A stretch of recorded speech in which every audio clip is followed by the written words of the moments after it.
Las personas con discapacidad intelectual tienen algunas limitaciones para funcionar en su vida diaria. Les cuesta más aprender habilidades sociales e intelectuales para actuar en diferentes situaciones.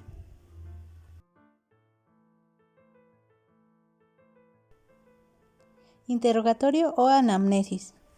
La anamnesis consiste no solo en la aportación de datos sobre el estado del paciente, sino que es el primer contacto entre el paciente y el examinador y por consiguiente la base para que se produzca una relación entre ambos satisfactoria. La piedra angular para la realización de una correcta anamnesis es, por una parte, saber escuchar al paciente y con ello entender exactamente lo que éste intenta transmitir, y por otra, realizar preguntas adecuadas para poder obtener detalles cruciales de su queja o sintomatología. El interrogatorio debe contener los siguientes apartados. Datos generales del paciente. Estos son el nombre completo, la edad, el sexo, la ocupación y dirección del paciente. Motivo de la consulta. Es la queja principal, el motivo por el cual el paciente acude a nosotros. Podemos abarcarlo con preguntas como: ¿cuál es la razón de su visita? ¿Qué le sucede? ¿Por qué cree que debo examinarle la vista? ¿Por qué ha decidido venir hoy a consulta? Historia médica y ocular familiar.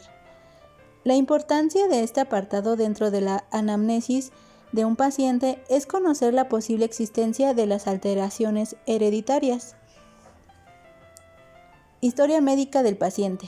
El examinador debe conocer el estado actual de la salud del paciente, así como de las enfermedades que haya podido tener recientemente o con anterioridad por varias razones.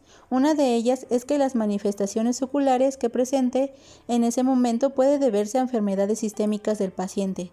Además, se debe preguntar si lleva algún tratamiento actualmente y si tiene alergia a algún medicamento. Historia de cirugía, enfermedades y traumatismos oculares. El paciente debe relatar todo aquello relacionado con intervenciones, enfermedades y traumatismos oculares ocurridos con anterioridad. El último examen visual. El examinador debe conocer la fecha del último examen visual, así como los resultados obtenidos. Conocer la fecha de este último examen aporta información sobre la importancia que da el paciente al cuidado de sus ojos, y también nos informa de si el paciente está buscando una segunda opinión sobre un diagnóstico anterior.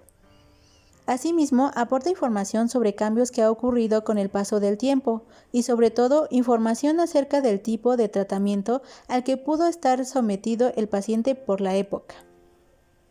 Es importante que seamos claros al hacer las preguntas y siempre nos dirijamos al paciente.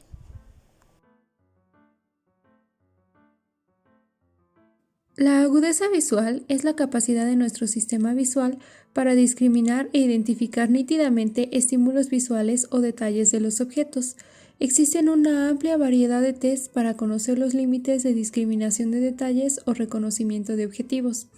La agudeza visual tiene diferentes objetivos en la práctica profesional, destacando la realización de la refracción y la monitorización de la evolución de diferentes patologías, esto es, como medida de salud ocular. Entre las cartillas más convenientes para la toma de agudeza visual se encuentra la cartilla de Feinblum. Esta consta de un bloc de optotipos numéricos de tamaño variado que permiten tomar agudezas visuales que van del 20/800 al 20/20. Dicha prueba puede ser empleada a cualquier distancia, pero se recomienda iniciar a una de 3 metros e ir alejándose del paciente, aumentando así la distancia de la prueba al mismo tiempo que se va disminuyendo el tamaño del optotipo. Una de sus ventajas es que la distancia puede variar. Otra de las cartillas que se pueden emplear es la cartilla de Lea. Este test es una prueba para medir la agudeza visual usada generalmente con niños que aún no saben las letras y que por tanto no se les puede aplicar el test de Snellen ni el test de Landon. Es muy adecuada para pacientes con capacidades diferentes, pues los símbolos a identificar son figuras geométricas con forma de manzana, casa, círculo y cuadrado. Las cartillas de Teller utilizan la mirada preferencial. Es utilizado en menores de 2 años de edad y es una evaluación rápida de 5 a 6 minutos. Consta de 17 cartillas y la distancia es a 38 centímetros. Por otro lado, el test de Cardiff fue creado especialmente para personas con discapacidad intelectual y puede ser utilizado también en niños de edad preescolar. Este test consta de 36 tarjetas que van a ser observadas de 50 centímetros a 1 metro. Estado refractivo. El estado refractivo de los pacientes con discapacidad intelectual podemos determinarlo mediante la retinoscopía de Mohindra. El propósito de esta técnica es determinar objetivamente el estado refractivo en pacientes que no colaboran en pruebas subjetivas o no pueden mantener la atención sobre el optotipo. Retinoscopía de Mohindra. La iluminación a la que debe realizarse esta prueba es escotópica.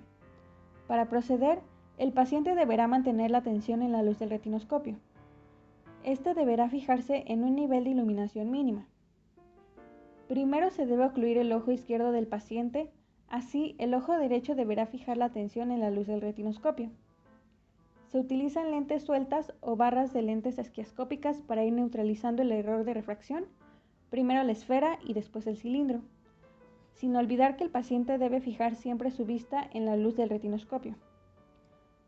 Esta prueba debe realizarse a una distancia de trabajo de 50 centímetros.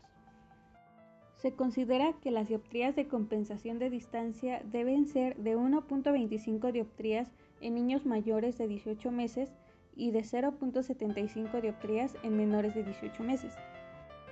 Pruebas subjetivas. Las siguientes pruebas subjetivas podemos realizarlas en estos pacientes. Máximo positivo de agudeza visual. Determina la máxima potencia esférica positiva o negativa que proporciona la máxima agudeza visual. Test bicromático. Determina la potencia esférica corregida usando como punto de partida el máximo positivo de agudeza visual, colocando un filtro rojo-verde sobre el optotipo de letras. Reloj astigmático. Determina de una manera subjetiva el componente cilíndrico de la prescripción de cada ojo utilizando una cartilla de este test. Cilindros cruzados de Jackson. Nos ayuda a afinar la potencia y el eje del cilindro. Y por último, método de Döntges. Este nos va a ayudar para personas que requieran una adición.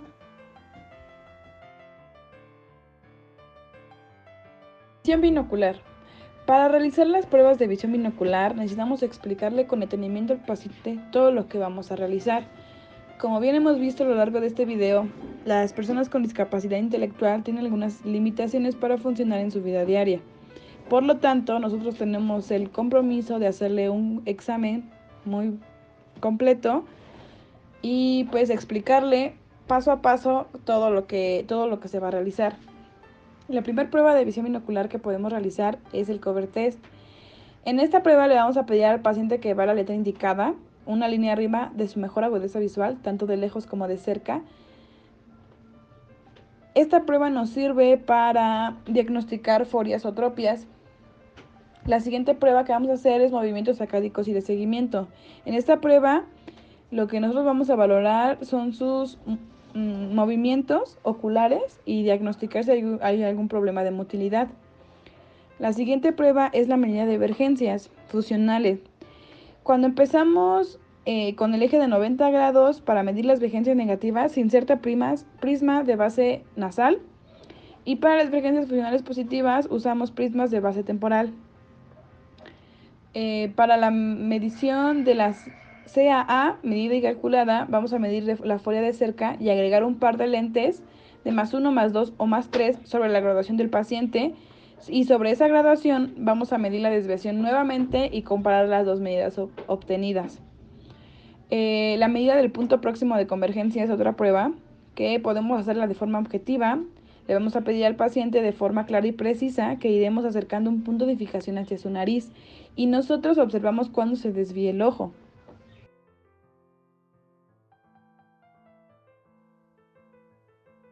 Se debe valorar por medio de lámpara de hendidura las distintas estructuras extraoculares.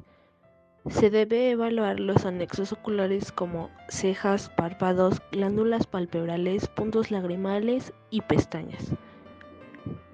A continuación, valorar la carúncula, conjuntiva tarsal y bulbar, película lagrimal, esclera, córnea, cámara anterior, iris, pupila y cristalino.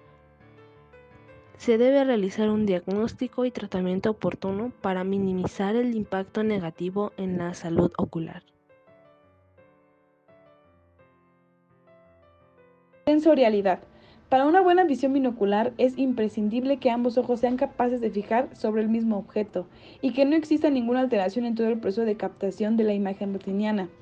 La evaluación del sistema sensorial del paciente nos permite conocer la calidad de la visión binocular, evaluar el segundo grado de fusión y el tercer grado de fusión y el comportamiento de la función macular. Algunas de las pruebas que vamos a realizar en este apartado es la prueba de estereopsis, en la cual ocuparemos el test de Titmus, explicándole al paciente todo el procedimiento, que le vamos a colocar unos lentes y en el apartado donde están los círculos le vamos a explicar cuál círculo se ve más en 3D, si los logra ver o si no los logra ver, y de ahí nosotros vamos a sacar nuestras propias conclusiones.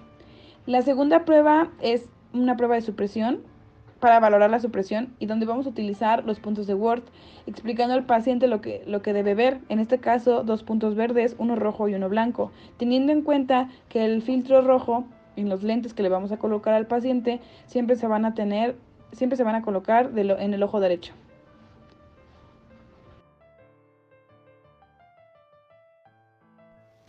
Para las pruebas perceptuales es importante hacer una evaluación integral, ya que estas nos darán pistas de cómo el paciente percibe su ambiente y de cómo se percibe en él.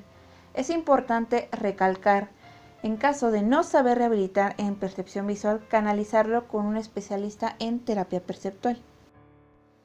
El primer bloque a evaluar son los reflejos primitivos. Estos se evaluarán con diversas técnicas que pueden variar. La inhibición de estos es clave para restablecer conexiones neuronales y así el desarrollo pueda ser lo más óptimo posible. El siguiente bloque a evaluar son las habilidades de relación visoespacial. Se evalúan con la prueba de Piaget, círculos en el pizarrón, ángeles en la nieve, saltos alternos 3x3 y equilibrio de aires. Estas, respectivamente, nos ayudan a evaluar la lateralidad, la integración bilateral, la conciencia y control corporal, así como el tono muscular, la postura y el equilibrio. El tercer bloque a evaluar son las habilidades de análisis visual. Estas se evalúan por medio de la prueba TVPS, la cual se divide en 7 diferentes áreas, como son la discriminación visual, la memoria visual, relaciones espaciales, constancia de forma, memoria secuencial, figura a fondo y cierre visual. Esta es una prueba larga y exhaustiva, pero nos dará un diagnóstico de cómo analiza y discrimina la información que se le presenta visualmente al paciente.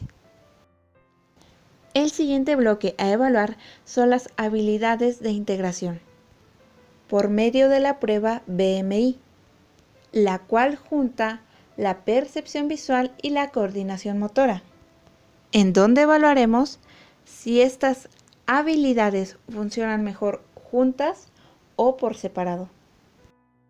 Y por último evaluaremos las habilidades de integración visoauditiva por medio de la prueba TAPS, la cual se divide en 7 pruebas, como lo son la discriminación y segmentación de palabras, memoria de números, comprensión auditiva, memoria de oraciones, así como su comprensión de estas.